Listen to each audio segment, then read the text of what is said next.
Hey everybody, Jeff Colson here, junior hockey advisor. Happy whatever this is. Is this it's Valentine's Day. Yeah, happy Valentine's Day, everybody. How you doing there, Mr. Bloom? I am doing well. Happy Valentine's Day for you. No other person I'd rather spend this day with than you. I know that's the case. I know that's the case. Glad to hear that. I'm actually trying to move through different cameras. I'm not on the camera I'm normally on, so it is what it is. See, I'm on that one right now. Okay, listen, got something new for you tonight. I'm going to surprise you with something. Oh, by the way, folks, junior hockey advisor, we're here. We are not advisors. We actually work in the hockey industry. Mr. Bloom is a full day development guy. He works all day teaching hockey, coaches 2 teams, and also is the director for a North American Hockey League team. I also work all day, not on the ice, but with parents and players. And then I turn around and work for a null team, same team. No secret there that we do this. We've been at it a long time, probably a combined 50 plus years. And we do this not as advisors, but as people trying to explore the game and it help you understand anything from the least biased position we possibly can. And hope that helps a little bit. Anything you want to add to that, Mike? Yeah, I think we always try to, provide information, facts, and things like that to any of the different views that we try to, share with everybody else. And you typically do a good job of, showing the different sites that we do get the information from. So it kind of takes the opinion out of it in some cases where we're just presenting the information, and then you guys as viewers take that and, make the best choices for yourselves. That's the facts, Jack. That's the way to put it. I love it. Okay, so tonight I'm going to surprise you with something new, Mike, but I want to remind everybody that there were some comments that I made this week, the last few days in the discussion group, the over 11,000 people junior hockey advisor discussion group. And one of the things I did was I said, we'll discuss it tonight. We'll discuss it on Wednesday. Still have that cough, Mike. Still have that cough. The only problem is that I sat down and the notebook is on the other side of the house.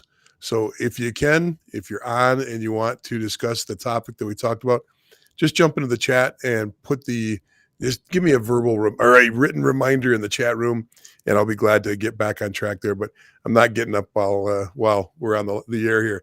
So what we're going to try this.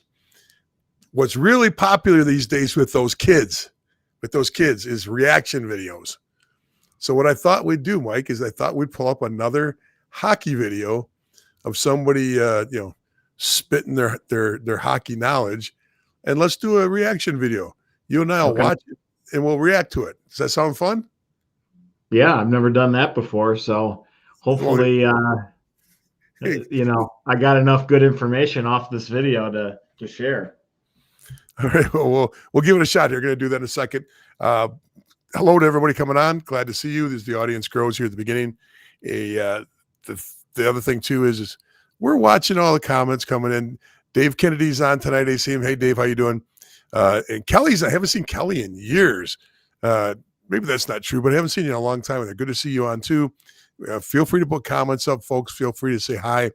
But we did see that Dave is doing a great job of collecting just some information, some general information on what we need to do to improve. One of the unique things is people are saying we don't know what time we're on. We're in our 5th week of this new year at the same time, 9:00 on Wednesdays. So we're gonna start advertising that better, and we're gonna take that list and be very serious about some things we can improve, and we'll see how that goes. So with that said, let's set this up. This is the video I grabbed. I haven't watched yet because that's one of the things that my kids said was, hey, you can't watch it ahead of time. Well, I don't believe that. I watched a couple of these reaction videos today with music and politics, but we didn't watch this video. I grabbed it. I shouldn't say we because I didn't tell Mike anything about this. We're going to take the video. We're going to put it up. We're going to watch it, and we're going to react. and see how things are going. And let's see what we're gonna be nice though. We're not gonna try to trash anybody or ruin anybody's reputation. But you ready, Mike? I'm ready. I'm excited now. You hyped it up here. I know. Okay, so that's the video, and you and I are on the bottom. I Yep. think we're ready to go. So BCHL agrees the terms. Oh, no, it's right on the bottom there. It says BCHL-AJHL Expansion, what this means and what happens next. So a good topic, doesn't it? Well, yeah, let's do it. And it's from the group doing this video is right there on the bottom. It says AHA. AHA. Do you know anything about AHA? I've seen them.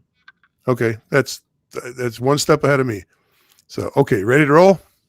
Yep. So I guess what we do is we're going to watch it.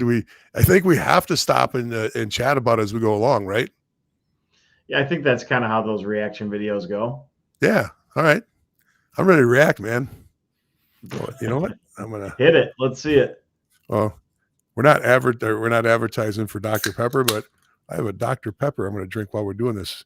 If I had some popcorn, I'd have that too. All right, let's do this. Now, what does that mean for the rest of Canada? This is huge news. Oh, The BCHL is expanding. Now, what does that mean for the rest of Canada? This is huge news. Welcome back, everybody, to another AHA video, and today we're talking about some huge news in the Junior A level in Canada. Spruce Grove, Sherwood Park, Brooks, Black Falls, and Okotoks.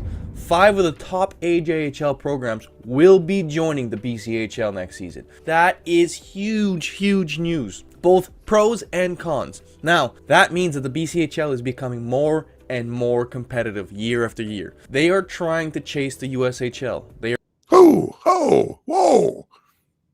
Okay. We're just getting into this. I don't even think we're a minute in yet. This guy's he's throwing some stuff out there we should respond to. Okay. Huge news. On a scale of 1 to 10, do you believe it's huge news at this point? Yeah, I think it's pretty big news. What was bigger news? The BCHL leaving the union, seceding, or the teams from the AJ, joining the BC? Well, I think they're both big. They're both big power shifts, but I think that those 5 teams, we talked about it in another podcast. They're basically the top teams in the AJ that are now breaking off and going to the BC League. So that definitely strengthens the BC League, but it also kind of puts the rest of the AJ in flux. And then who knows what the domino effect, from this move has with these other teams. Okay, so now you're starting to say some things that I might have to comment on. I'm going to watch this guy first, and we'll try to throw it all together. This guy's name is Stefano. You ever seen him before? No, I haven't. He's got a goalie helmet on the backside. Production value is good. You got to say that. Comes straight out with the little logos going bam, bam. Got to like that part of it. So, all right, let's give a guy a little bit more rope here. They're trying to make a Tier 1 Junior A league that is just as competitive, just as dominant, and just as high valued as the USHL. Now, how far are they from the USHL? It's hard to tell. The USHL is an extremely strong league. Stop. They're going to try to be just as competitive and just as dominant. All right, let's usually to become more competitive and more dominant, it would be reduction of teams so that your talent pool is stronger from top to bottom. Is that a fair statement? That's one way. Okay, well, do you add 5 teams from a lesser league and become stronger? It all depends on what your definition of stronger is. The answer is no. The league's going to grow. That's great, but they're not going to get more talent because they added more teams. So to say they're competing with the USHL, which is very limited on the amount of the teams they have and has the national training and development program, the only way you would be able to do that is to reduce the amount of teams in the BCHL So there's the amount of strong players is much higher, right? I mean, in theory, yes, but I think this also strengthens their league also. I'm not saying in the long run it's not going to strengthen the league, but it's you can't add teams and become more competitive with the top team, the top league out there. I think he's saying that's their goal, not that Yeah. they've arrived already and they're competing head to head with the USHL. Got it. Okay, I can hear that. Let's go. Not picking on Stefano here too much. We're just trying to see if we agree. And there's a reason 95% of those players go D1. However, with this move, I think that they're making their way up there and catching up for sure. They're making the league that much more competitive by bringing in more teams. That also means there's more opportunities for dominant hockey players to play at the best hockey level they possibly can and give themselves the best chance to chase their dreams. And again, I say the best because the BCHL is the strongest league in Canada by far. Adding these programs make it even more stronger, especially that it's part of the unsanctioned league now, because in the unsanctioned league they can pick up players from anywhere around the world whenever they want. This allows to make a competitive hockey level. That's the only way to do it. If you want to have the best of the best on the ice, you need to have less limitations so that you can bring in the best hockey players to put them on the ice and make the most competitive league across Canada. There's a reason that everybody across North America wants to play there, because they know it is incredible hockey. On that. Whoa. You got anything to say so far? I mean, it's definitely a fluff piece, but I can agree with parts of that. I don't think it's number one. It's not the greatest league in Canada unless you take away the WHL and the OHL. Yeah, and even well, I think he is just talking about anything non-major junior. I'll give him that, but I think maybe just hasn't really taken time to listen to what he was saying. He already said the BCHL was the best league in Canada. Then he turns around and says this will make them the best league in Canada. Yeah, I don't really. And also, I thought we were talking about North America and trying to compete with the USHL. So I'm a little bit off on what the clear messaging is here. He's excited, and once again, the production value is cool, and I like the goalie helmets nailed to the wall in the back there and screwed into the wall. That's cool. Jerseys are cool. But the thing that, what I did while I was sitting here was I pulled up on another screen just who this is. I know that's probably cheating in the reaction video game. But this is a goalie. We kind of figured that out. But he's an East Coast guy. He might not really know as much about the BCHL as they let on. Another thing I'm doing while we're speaking here is just going to Elite Prospects and looking at the firm he works for and to see if they have any BCHL clientele or AJ clientele. And at least according to Elite Prospects, they don't, which would lead me to say that, this is doing a video off of general knowledge, not going deep into a deep dive here. So it is what it is. The whole point of this is obviously that it's definitely strengthening the BCHL. I think we're going a little too extreme with how much it's going to strengthen it, but yeah, I can see the excitement from a lot of people though. That's where this is coming from. All right, let's keep going a little bit here. That note, let's look at the other side. What's going to happen with the AJHL now? Are they going to be a 5-6 team league? I don't assume what? So. We don't have all the information yet, but there are already 11 teams left. How can you be a 5 or 6 team league if there's already not enough homework's been done on this? Hey, I'm not going to harp on that one too much, but they're not a 5. When you take away the 5 teams, they still have 11 left. So even though there may be a couple expansion teams that come in to replace the 5 teams, I don't think any homework's been done on this. I assume there will be 3 or 4 expansion teams coming to the AJHL to continue to make it a dominant league, because the AJHL was the second most dominant league in Canada. If they want to keep that dominance, they want to keep that exposure and the want from these players, they're going to need to expand and include some new teams. Now, do they take... I don't know about that. Do you agree with that, Mike? I mean, I don't know what direction they're going to go. I think there's been rumors that, the MJ or the SJ, they may, kind of create a super league between them or one of them. Obviously, expansion's always, an option, but taking some of the heavy hitters out of that league, even if you expand into some other areas, I think the strength of that conference has definitely fallen.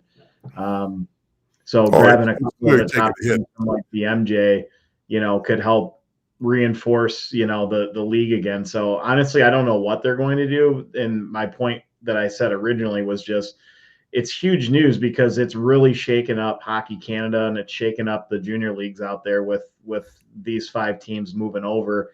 And just the way that it was handled was, probably not done the right way, but it really made an impact for sure. Yeah, the thing about it is historically this is probably the 3rd or 4th league shakeup like this I've dealt with since I've been in junior hockey. I've gone through it twice as an owner, gone through it as a coach. This is one of those things where, it usually looks like the end of the world for somebody at first, and then everybody falls into place.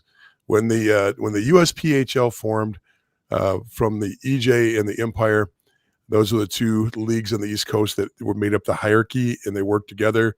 Usually owners were the same. The EJHL and the Empire team were, it was their 2 teams were in the same ownership group usually in that case. When the USPHL before the NCDC started their own league, there was a lot of teams that were left out because what it was getting rid of a lot of teams that for whatever reason were not ready to be a USPHL team, quote unquote, according to the people that ran the USPHL. What did that do? It created the EHL, and it created one of the strongest tier 3 focused on D3 talent leagues there are. And it's been very consistent since they made that change. So what was thought would be leftovers ended up being something good. And I only bring that up because I don't panic on these situations. The ship's always right, but you're not going to see a major shift between the provinces because all those teams that are left are all, for the most part, tied to their communities very strong, and they're tied to Alberta hockey, the provincial hockey, with very deep ties. So I think it's going to stay pretty much status quo in the AJ with the subtraction of 1 or 2 teams, the addition of a few teams, but I don't think you're going to see much difference there. But that really doesn't have any much to do with our man Stefano there. Let's get back and see it. And once again, not picking on him, man, get out there and say what you got to say. That's pretty strong. So I'm not saying that what Stefano's doing out here is that a good thing. I think he's doing a good thing for hockey in general here. Let's get back to him and see what else he says. Teams from another league, do they have new teams? We don't know yet. The rumors are that there's going to be 4 expansion teams. We will wait to see if that's true or not. Another thing that kind of hurts Alberta a bit is now, before already all the best players wanted to go play in the BCHL, but they also wanted to go play in programs like Brooks. Now that Brooks is out of the question, a lot of the top recruits in Alberta will be looking to go to the BCHL directly rather than staying and playing in their local league where they had top tier programs that had NHL exposure. The better question is, what is Hockey Canada going to do? Because this is a movement showing that more and more associations want to go to that unsanctioned route where they can put the best talent on the ice, since technically speaking, Junior A is a top level hockey. The best of the best should play. Are they going to punish these teams? Are they going to punish the AJHL? What is going to happen? You can see it both ways. A lot of people, a lot of parents are upset about the unsanctioned leagues out there and that it's ruining the game, as it is making it more difficult for their kids to make the team, which at the end of the day, it's already difficult. It's Junior A hockey. It's not meant for everyone. Okay, a lot of things said there. First, let's deal with the parents. I don't think there's a big uproar on the parent side at all. We're 40,000+ deep on this, and we're getting with the amount of our followers and our members. And this is probably even as big of a story as it is. There's been very few parents that have been upset on this compared to some other topics that have come up over the last 4 or 5 years. So I think just with the having a pulse of that many people, we'd have heard about it. Junior hockey, a kid that's in Alberta that wants to stay in Alberta still has the ability, because those teams aren't moving to the BCHL, physically. They're staying right where they're at. So if you want to play in Alberta and you want to play, close home and play for, a really good organization, they're still in Alberta. What do you think, Mike? Yeah, I think that's what he was saying, that they're running to the BC League, meaning that the top Alberta kids are going to want to try to play on those Alberta BCHL teams. Yeah, I agree, but the way it came across is that they're losing their talent only by the proximity of the league. I don't think this unsanctioned, unclean league really is that big of a deal. Yeah, the Hockey Canada can do some things, but they really can't punish the AJHL. Why would they? The AJHL didn't do anything. I think there's been some things with the commissioner and the AJHL knowing that this has been rumored to be going on for years now, maybe even as far back as 10 years. And there was some mismanaging that has happened from the league's perspective to not keep this from actually happening. So maybe Hockey Canada can be upset with the league for not doing more in this case, or maybe the league can be upset with Hockey Canada for not doing more. I mean, I think that's the side. I think that's the side that you mentioned that's a little bit more realistic is, the AJ being upset with Hockey Canada, because everybody thinks that, Hockey Canada could have done something on this and there's retribution involved. There's a huge lawsuit in the States. I don't know if there's any legal precedents in the Canadian area, but there's precedents on the USA Hockey cannot, hold people against going to a renegade league or an outside league, and they cannot punish a kid that wants to participate in that and then try out for the national development program or have the ability to play for a national team. So right. I know we have precedents down here, but I would imagine because the USA Hockey's already gone through it and there's such a strong relationship with Canada and Hockey Canada that conversation's been had about, how it's, if it hasn't already been, put into the courts, then, what using the USA Hockey side is an example. I'm trying to read to at the same time. Kelly's comment here. I'm going to show this across the screen. Foreign players with national team intentions will have to be attentive to those rules, as many of those teams require playing for the sanctioned leagues. Just what I said. So thank you, Kelly. I'm glad you jumped on tonight. You make me look like I'm more on point. So thank you. But yeah, I fully agree with that statement. And I guess you just said it more eloquently, Kelly. I appreciate that. Let's get back to our man here. Everybody. It is meant for the best players. Not everybody gets that opportunity. Not everybody earned that opportunity. You needed to work as hard as possible to get there. So I can understand the frustration from most of these parents, because everybody thinks that little Jimmy and little Timmy deserve to be at the best level and they're going D1 and they're going pro. And that's fine. It's your son. You're supposed to think that way of them. However, this just shows that the competitiveness is much higher than expected and that teams want the competitiveness. They want that next level hockey and they're pushing for that direction. In the unsanctioned rules, you can pick up players from anywhere. There's no cross-border issues.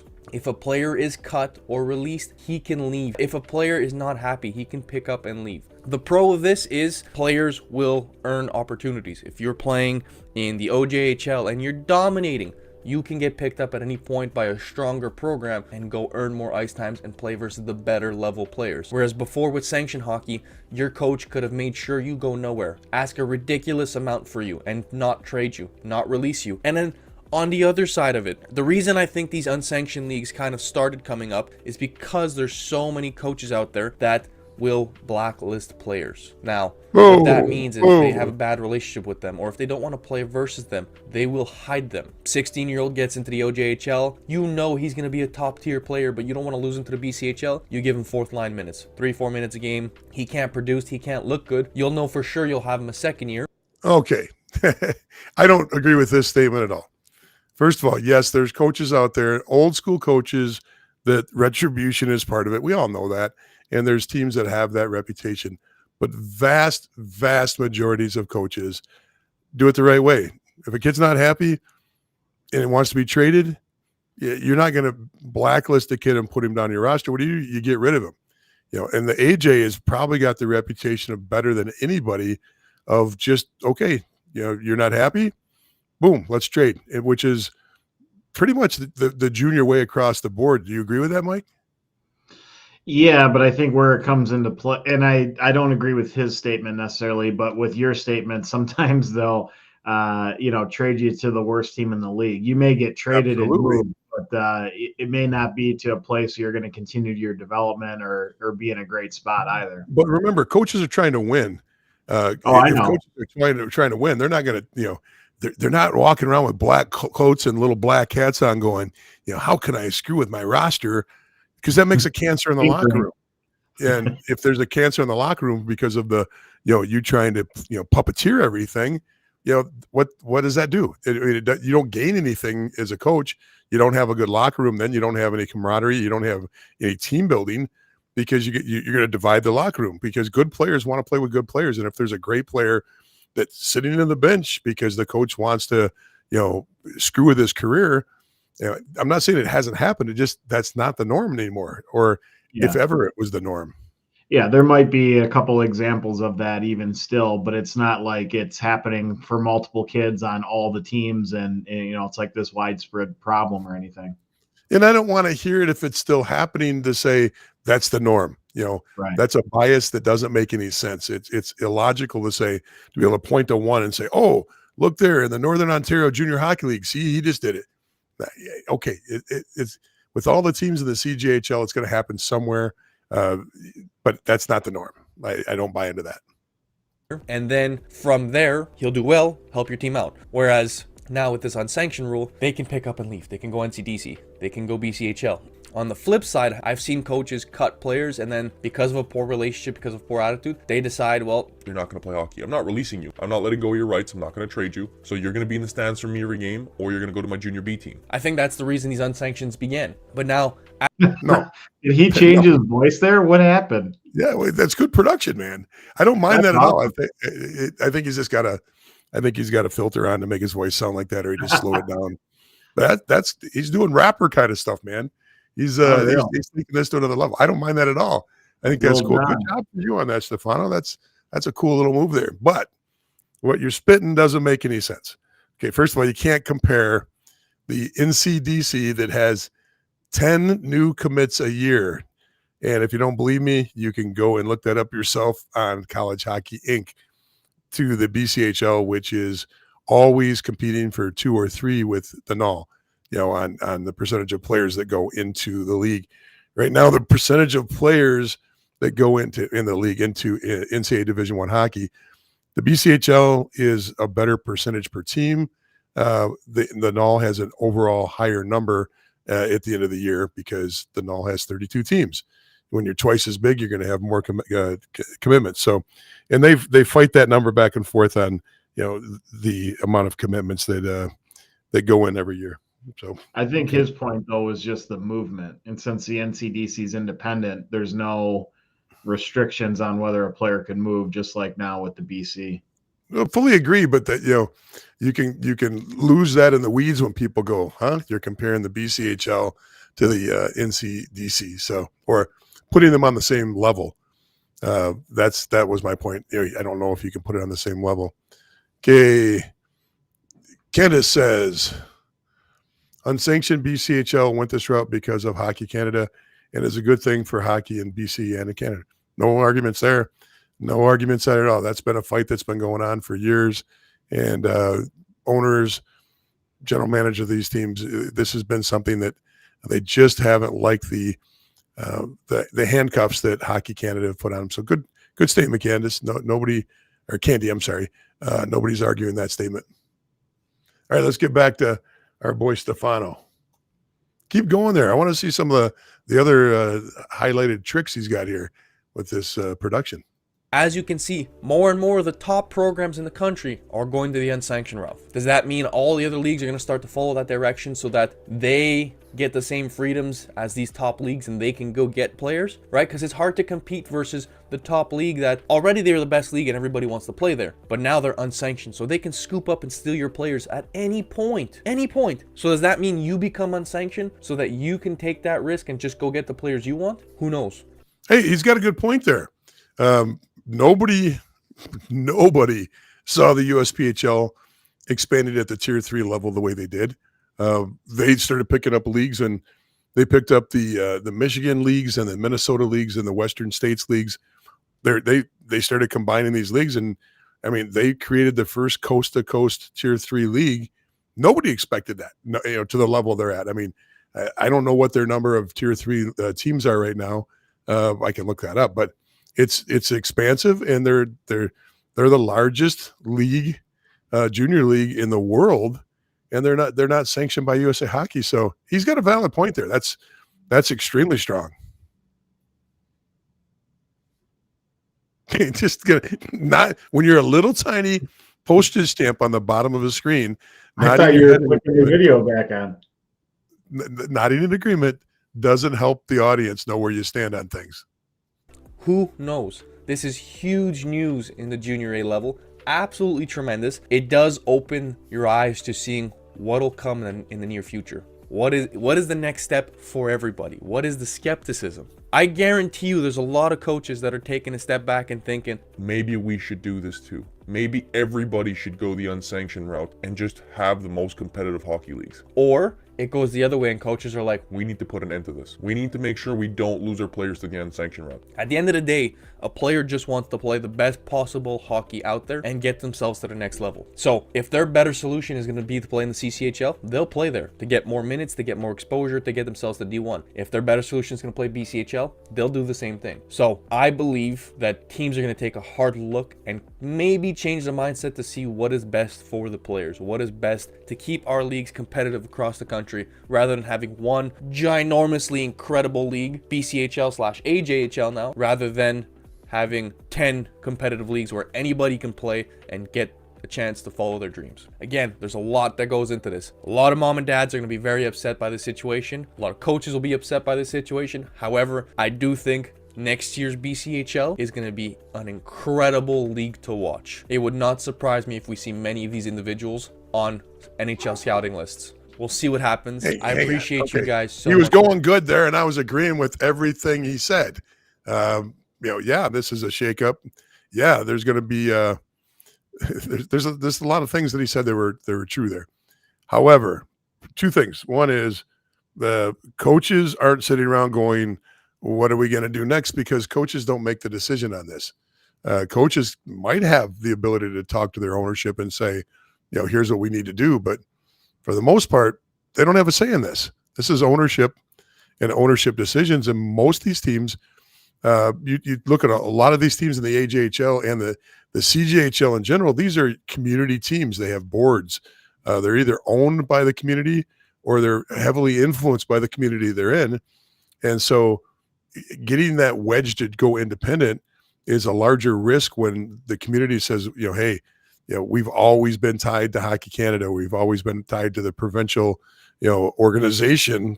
I don't see that changing much. The other point before you say anything, Mike, is, you're not going to, you don't put a lot of guys, the players on those teams don't magically get better to the point where they're on the NHL watch list. You don't add 5 teams and get more players that are NHL level players by adding 5 teams. So the NHL watch list and saying, I predict there's going to be more players in the NHL watch list. Yeah, more maybe in the BCHL because the AJ usually has a few players on that list, but there's not going to be collectively more in the AJ and the BCHL because of this move. Does that make sense, Mike? Yeah. I think it's not like the talent of the league overall where it's like you have, the same amount of NHL caliber prospects that are playing in the BC League last year as there is this year. And there will be, next year. The only difference is the AJ players that typically are also on the NHL scouting list are now going to be on some of those teams because Brooks will have 1 or 2, sometimes 3 every year that, people are tracking and whatnot. And I'm sure there's a couple more on, whether it's, some of the other 4 teams that are going over there, but it's not like all of a sudden the whole league is going to have WHL caliber players playing in it. It's just not how it's going to work. It's just going to be more teams. Really what it is it's going to be the same level of the BC is going to be the same level of ability as it's always been. The AJ is going to take a big drop because they're not going to be the, hey, we're close to the BC type mentality, because all their best teams have now shifted over. Well, So they're going to Brooks, be a little bit of a once you lose Brooks, you've lost your connection to elitism and the ability to say we're close to the BCHL. First of all, they have about a third of the commitments percentage wise, and per team capita, it's about a third of what the BCHL has. And I'm surprised he didn't run with a little bit more numbers and a little more statistics in this. But the other thing too is, he mentioned a little bit about you can get players from anywhere. Well, why is it that they did not get all the players from Europe? Because that was a big political move to go independent, to say we want players from Europe, like the USHL and like the NAL. What's your thoughts on why that hasn't happened? I know what my belief is on this. Well, I mean, number one, it's for anybody that's out in, let's say Sweden, because that's probably a big hotbed, but Sweden, Russia, Ukraine, Latvia, all those different nations, Finland, this is all new to them. Like, this wasn't a destination that they ever were looking at before as going to the BC League. So even if they started calling and reaching out, these kids, they're not familiar with it, and the advisors aren't familiar with it. So instead of being like the guinea pigs of trying going over there for the first time, they stayed with, hey, we'll go to the USHL, we'll go to the NAL type thing. And then the other side of it is these different programs aren't used to reaching out to kids in these areas. So they don't have a pipeline set up, Now you're preaching. Got staff out there and programs out there. Yep. There needs to be an infrastructure, and infrastructures across the board take time. None of the BCHL, well, they might all have a friend or know this guy, or, added a scout here or there, but you're talking about those 5 teams coming up to speed, and the BCHL is 1 year ahead. The reason why you don't see a ton of them is there's no infrastructure built yet. It takes time to build a scouting infrastructure. I can guarantee you, Mike, you've been doing this for years, and you're doing it at a high level, and you run a scouting department for a NAL team. That's a pretty big deal. Okay. How many times do you go, oh, that's this Swedish league and that team, and I know Bob, the coach of this, we're in this, and we're in this full time, and we're not advisors talking about it. We're in it. And we know that you need an infrastructure. We know how hard it is to build that infrastructure, and it takes time. You might not get a European flow of players for 3 to 5 more years before it's a continual flow into the league. Yeah, and as well as I do, when you switch leagues, or you jump into a league for the first time as a scout, it takes you at least maybe 2 to 3 years before you really get a feel for what caliber of player actually works in that particular league. So even if some of these coaches or people who run programs in the BC League have, some friends or other people they're connecting with out in Sweden or Europe or whatever, those people may be able to identify like good players, but they still don't quite know what exactly works in the BCHL. Right. What exactly works in the NAL? Like, what is the different, finding a good player is the easiest part. Finding the right fit for the league and the program and things like that, that's the hardest part. So and we in the NAL, we talk about that being our squeeze. We've got the USHL above us, and we're competing with the BCHL. There's that squeeze of knowing what player is right for our league. The guys that are over in Europe right now don't know where that squeeze is. Is this guy a USHL guy? Is this guy a NAL guy? Is this guy a BCHL guy? There's going to be a lot of the learning curve moves, because nobody wants to be that team that goes over and lines up 3 or 4 guys for the BCHL to find out that they're all going to get drafted into the USHL and they don't have a shot at them. Right. So it's just a learning curve. That's all. Or vice versa. They send a couple good players that they think are locks for the BCHL without realizing what the caliber of that league is. And then those players, are a fish out of water and just can't survive in that league. And then, that makes them look bad for, not having a good gauge of what that talent is. So it just takes time. Yep. Okay. Let's get back to Stefano here. For watching. Thank you very much for taking the time. Please don't forget to like and subscribe, and leave your comments down below. I'm curious to get your opinions about this news. Curious to see what you guys think about this expansion of the BCHL. Have a great day, everybody. Oh, thank you. Thank you, Stefano. First of all, kudos. Very, very tough to get on and put yourself out there for a discussion like this. So kudos to him. Kudos to what he's doing in his firm. I don't, you know me, I warn people all the time. Information, especially news information on Facebook, on Twitter, on Insta, and on any of the platforms, if the root cause is coming from advisors that are giving you news, you have to really know that.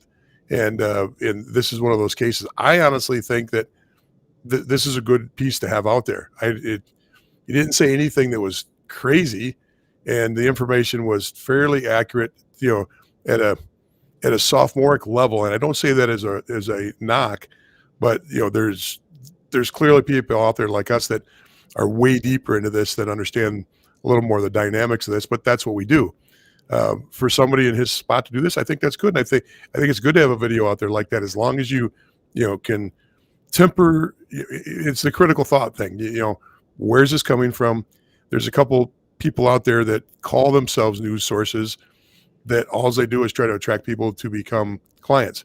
I think in this situation, I got the feeling that his firm's really trying to put information out there and help people understand this. I don't have a problem with it at all. Yeah, I think they double as like a media company where they do these types of information pieces and things like that. But then they also, I think, advise people and whatnot. But a lot of their web presence is just information videos that it doesn't seem like they're soliciting for you to do their services. It's just something else that they do.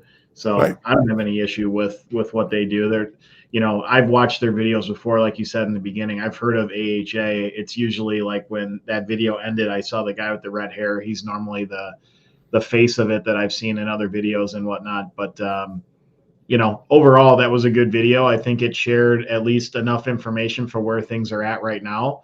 And I don't know when that was put out, but I think when he mentioned a few times parents being upset, I think that was early on, because a lot of parents were upset if you were one of the 5 teams that were branching off and your games got canceled in the AJ and nobody knew really what was going to happen and whatnot. And that's kind of changed now, where they're a part of the BCHL and they're starting to play league games against each other. And, they're not being lost in the shuffle like people once thought, and things have kind of resolved itself in that regard. Yep. So a couple things. Sorry, folks. I'm allergic to Bloomer, and every time I get near him, I start coughing again. So a couple things. One is, the only issue I have is having a little bit of a shallow depth of knowledge on this. And part of it is just the being new to doing this and not knowing how deep you got to go to really understand this stuff. But I think it's a good thing. I think the videos out there are going to help people, and have no problem at all. If there's a video out there that you would like us to do these reactions to, it's not really what we intended to spend a lot of time doing, but I don't think it's a bad thing that we grabbed this guy's video and went through it. And I hope it maybe he realizes that he can jump a little bit more and put an extra hour into the getting into the weeds on these things before he actually publishes. But I like it. I think it's a good deal. One of the things he said, though, I was going to ask you what your thoughts were. He mentioned just unsanctioned leagues in general, and whether you thought more leagues might turn to this, like with the NUL or the USHL or the CCHL or anybody else turn to it. And he made it. So there's a million reasons why the USHL won't. Million reasons why the USHL won't leave, and they'll stay attached. $1 million worth of money that comes from an NHL grant to USA Hockey that feeds straight into the USHL for their marketing. Most of that money is used for showcasing their teams. So, and the NUL has a lesser amount of money that comes out of that grant, but they still have money. They're in a good position. Both those are the pieces for USA Hockey. I don't see much change there. Now, does that mean that, an ownership group doesn't get a little bit squirrely and says, we're out of here? I mean, over the years that's happened. So could that happen again? Yes. But if you already have an NHL relationship, you have the national development program playing in your league, and not only are they playing in the league, but they routinely showcase games at the beginning of the year with the NAL. And remember that the national development program was with the NAL for years before they went to the USHL. So there's a good relationship of having the best players in the United States and the world come to your league and play in your league. So I don't foresee any reason that anybody in those two leagues would leave. I would foresee a relationship between the NCDC and the BCHL, and maybe it's a tiered where, hey, we're the independent tops, which would be the BC, and they build some kind of relationship there because the power and numbers of the NCDC and the USPHL model are big. That model, nobody thought it could sustain because, and maybe you start seeing some cracks sooner or later where teams in the West, teams in the South don't feel like they're getting love or attention, and they get frustrated with having to pay a big fee just so the NCDC can participate for free because that's where the money comes from. It doesn't come from none of those teams are self-sustaining. There are Right. no fans. There are absolutely no fans in the NCDC. It's grandmas, it's parents, and girlfriends. That's what comes and watch your games. So that's the only way they can sustain themselves is to build a big base below themselves, take money from those teams to support the teams on top of the pyramid, which is the NCDC. So it sometimes does that crack, and do they, in the past, that's always the way it's been, where a league gets to 20 players or 20 teams, I should say, and 5 of them get upset, just like in the AJ, and they break off again. I'm very surprised that we haven't seen a major break off at the USPHL level over the last 5-8 years here, and that surprises me. Again, so the answer is, will you see any of the big boys break off? I can't speak for all the teams because I think that there would be some teams in some of the other leagues inside of the CJHL that would. But remember, you got the 2 top leagues that had players break off or teams break off. One whole league did and 5 from another. Those were already the best teams out there. So why would they take a team from the SJ or a team from the MJ? They're not at the same level. You got a few teams that have brand ability. They have marketability because their brand is strong, but they don't have the same infrastructure as far as to get quality players there.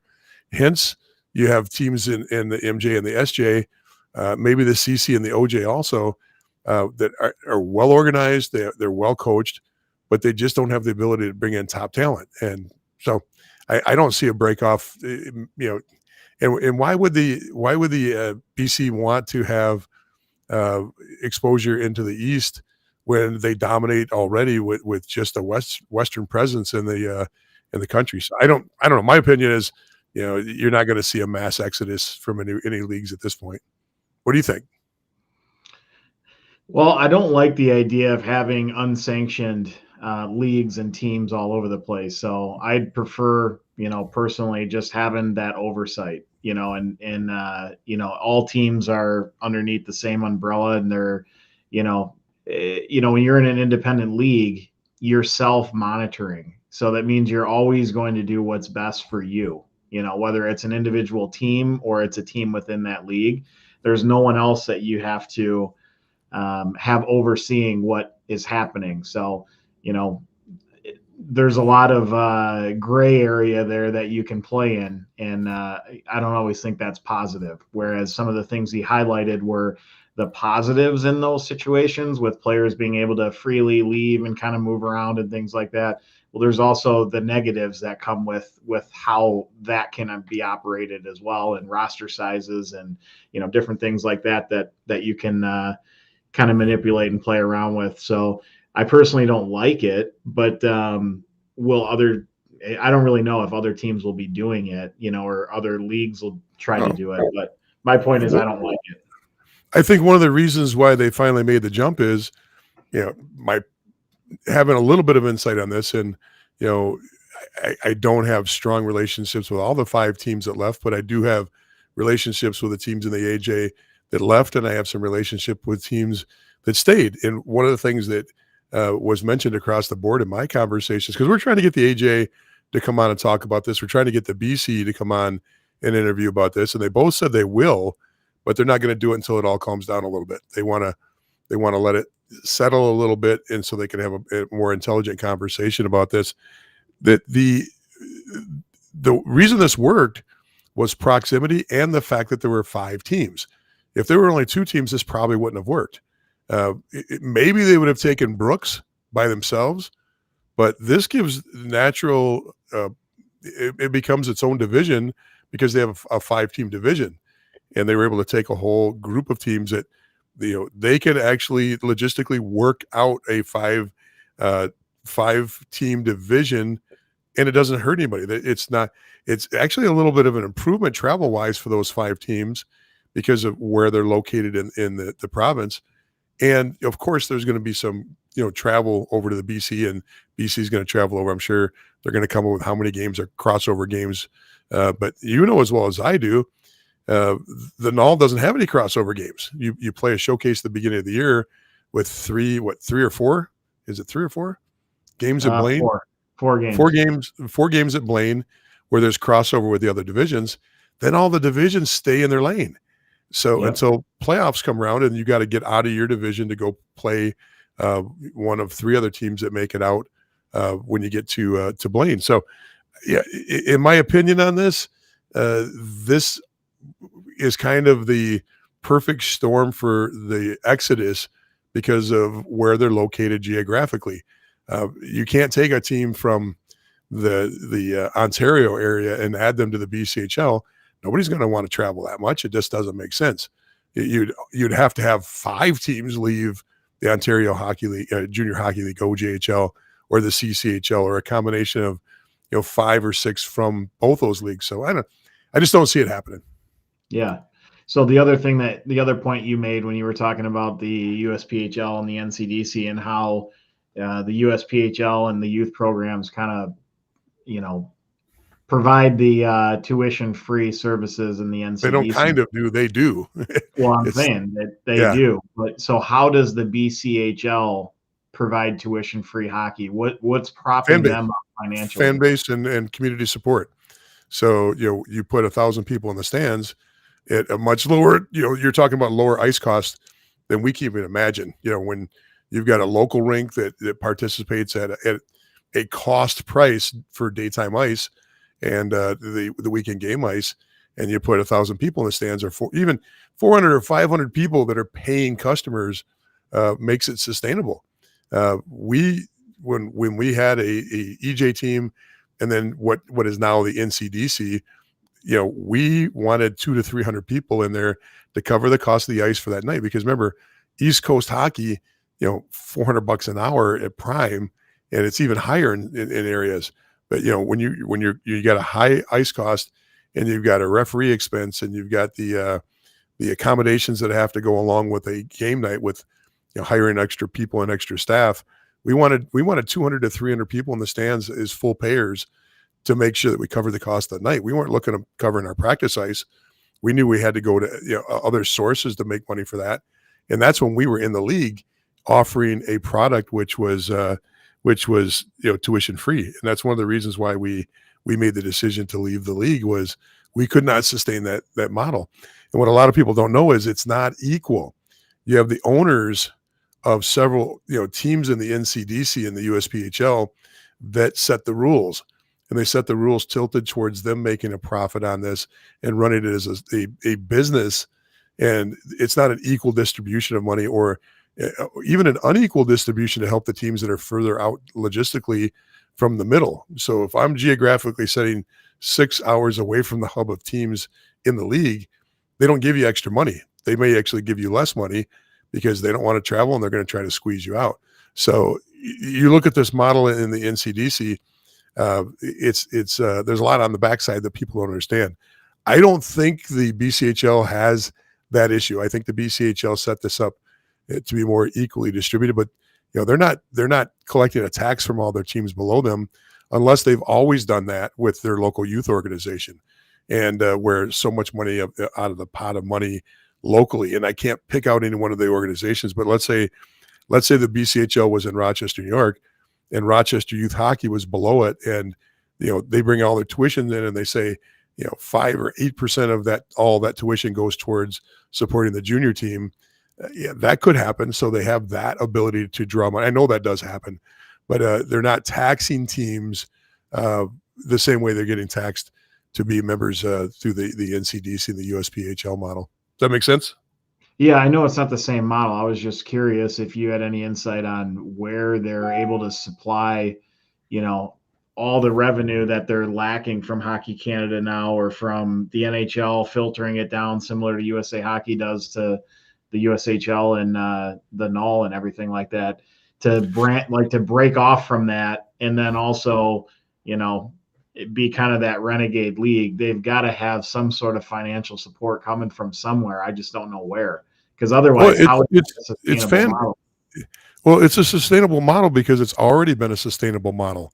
You're not starting with it's only 2 years into it, though. That's the thing. No, what I'm saying is the BCHL has always been, self-supporting as far as the teams. There's no, when you put 800 to 1,000 people, 1,500 people in the stands, and let's say they're doing it at $500 or $5 a piece, and that might be low. Some teams are charging $10 or more a person. But if I've got 1,000 people in the stands at $5 a piece, that's $5,000 of revenue for that week. And if I've got a deal with the concession stands, or I've got T-shirt sales and some other things that are on top of that, that's where the money's coming from for the most part. Remember, you're talking about some of these teams that are running on $100 an hour on ice time for practice a week. You're talking about for the most part, compared to the Null and the USHL, lower paid coaches, and that's why once in a while you'll see a coach of a BCHL team leave for the Null or the USHL, and you're like, what? Why would you leave such a great league? Well, a lot of it's just on the ability to make a living and to upgrade there. But no, these teams can for the most part self-sustain. Doesn't mean an owner doesn't have to jump into his pocket once in a while and throw in to cover the ups and the downs of the year. But even a team that gets 500, 800 people, can support themselves in the AJ. And I know that because I've done some consulting with 2 different teams up there, and one of them was a last place team, and making money was a big part of it, and they wanted to make more and be profitable, but they were covering their nut just as a last place team, just on the fan base. Yeah, and I guess the 5 teams from the AJ that are going over are some of the strongest when it comes to not only their performance on the ice, but also their fan attendance and the program in general. Yep. Once again, folks, if there was a question I was going to answer for you tonight, and you're on for me to get involved with that, once again, I'm on the mic. I've got a notebook on the other side of the house, and I have a wife that's already in bed, so I don't have anybody I can text. I've already tried to see if she could bring it to me. Just jump on, throw your question. I don't think, besides that, we're right at the 1 hour mark, so we'll be wrapping up unless somebody throws a question up they want answered. Throw your comments up, throw your questions up. We appreciate every single one of you. We are taking note. We're going to have a shake-up. It means that we might have to give Bloomer his own show so that we don't have this show brought down by the presence of Bloomer here. Might shift him off a little bit and bring in a new personality that doesn't sit there and nod his head when he's a postage stamp guy on a big screen when we're doing these reaction videos. You got to watch more reaction videos. Watch reaction videos on the Taylor Swift. That'll help you. Just do what? Watch Taylor Swift. Yeah, watch Taylor Swift reaction videos. That's the first one I pulled up. I didn't know what the hell I was looking at. I heard I should be looking at reaction videos, so I put reaction videos, and the first one came up was Taylor Swift. So I watched it. First time ever watching. I've heard her music before, but I'm not what do they call it? Swifties? Is that what they're called? Yeah. So you just watched a music video of her? Reaction video. I wanted to kind of see how people did this, and how they actually did a reaction video. And I'd heard of them before, and I've seen a couple little ones, but I never actually studied them. And they stop, they break, they talk, they stop, they break, they talk. And the reason they do that is for copyright infringement reasons. But anyway, anything else? doesn't look like we got any questions come. Thank you for all the people that stuck through this. Give us some comments. Tell us if you like us reacting to some videos. Give us some suggestions of videos that maybe you want us to critique because maybe you really like them or you really don't like them and you want to get some opinion on it. That could go down an interesting path if we let our viewers just start referencing different videos for us to watch. You know, not only that, but I've been going back and cleaning up some things. I don't know if you noticed, I posted a few things today, but I actually did a redo on, I guess the fancy is Redux, REDAUX, Redu. But I went out and I cleaned up some of our videos that we did a few years ago. And when I did it and I posted them, it depends on where you're watching the clicker, because I'm like, oh, that got 700 views already. Then I'm looking over at YouTube and it's showing as 0 because I posted it on another platform that doesn't click on YouTube. So I'm like, oh, that really sucks. That's 700 views we don't get today that I thought we were going to get. So, but there are cleaned up videos. You see some of the stuff we're posting. I hope you enjoy. I took some stuff that was an hour long and got it down to under 30 minutes and kept most of the, once you get away from me going, there's 30 minutes saved right there. And some of your never-ending stories you like to sprinkle in. Isn't that the value added?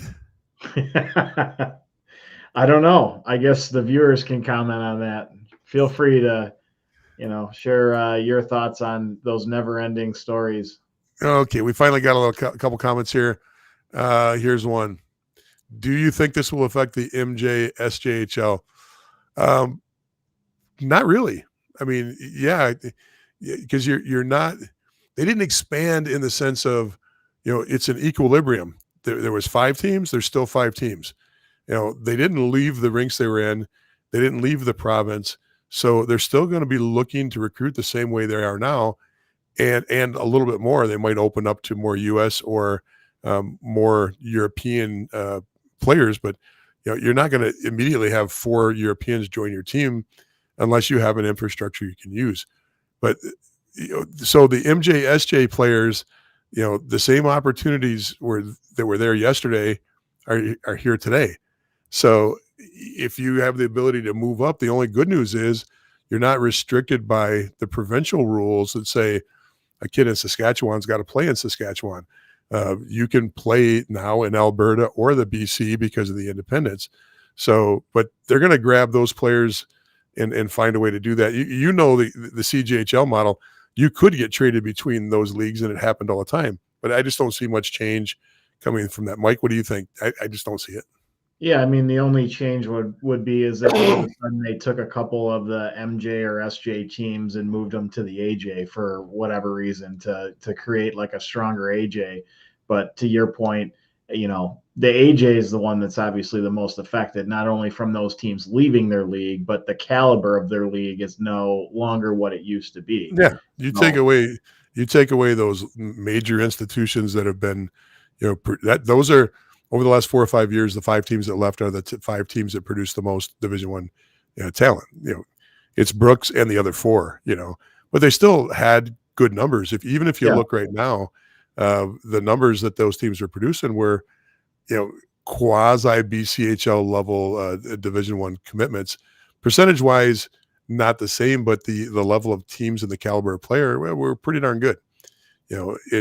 Brooks is like, not this last year or two, but the way the New Jersey Hitmen used to be in the NCDC. The Hitmen could play anywhere. The Hitmen did have scrimmages against the USHL a few years ago. They had scrimmages against the national development team while they were part of this new NCDC model, and they did very well. So it wasn't a talent issue. It's just the rest of the league they're in that pulls that program down a little bit. And I guarantee you, if anybody ever gave some of those top teams in the NCDC the opportunity to go to the USHL, there would be an empty building as they screeched out of the door. That van and all the equipment would be loaded up so quick for that jump. But yeah, this will all wash out. I don't see it happening to the MJ or the SJ unless Hockey Canada gets involved, and the provincial level gets involved and says, let's make a super league. But the rumors will come out on that long before it actually happens. So we would hear about it and would hear the rattles on that. So, okay. No other comments. We'll leave with this. Chris says, there we go. Says, whoops, that one came on new. I was trying to get to this one, but I'll jump onto that one in a second. This one is from Chris and says, appreciate all you guys do. It's super helpful. Then all of a sudden we got this one that came in right afterwards. Do you think that KIJHL will take the next step in area, or how do you see the BCHL effect and them not being able to compete at nationals yet? I think we gave you everything we got on this one. On that, I don't think that you're going to see the KIJHL make it maybe a backfill where it backfills on the AJ somehow, and is part of that expansion into the AJ and growth there. But once again, we'll hear the rumors on that before we actually see any action on that. So we'll just have to wait and see on that one there. Mike, thank you so much for me. Happy Valentine's Day, man. Yeah, you didn't even get me anything this year. Yeah, I know. But yeah, I think we were together alone so much last year on the road that I can bypass any Valentine's gifts for you right now.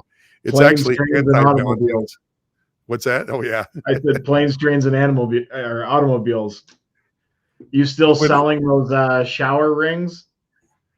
I am more concerned about pulling into the middle of somewhere and wherever we're at. I think we're in Oklahoma or somewhere in the middle. It was like the Wizard of Oz, the freaking thunderstorms and the tornadoes, and having a guy that was wearing a pair of overalls, boots up to his knees. He weighed about 90 pounds, driving a truck that looked like it came off the set of a real what's the cartoon show?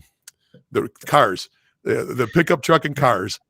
And he's got an engine just swinging off the back and forth. I've got a brand new pickup truck, and I'm out trying to figure out what to do in this hail. I'm talking hail about the size of a football coming down, and I'm running around my truck trying to make sure everything's as secure as possible. And all of a sudden, my whole truck jumps about 4 feet forward because Cletus swings an engine in the back of my truck at this rest stop or this candy store we stopped at to try to get protection. And I'm not kidding. It looked like the guy was driving the Cletus mobile from the movie Cars. Oh God! The fact that we were at a candy store makes it even funnier. Our two fat asses getting a candy bar in the middle of a freaking cyclone.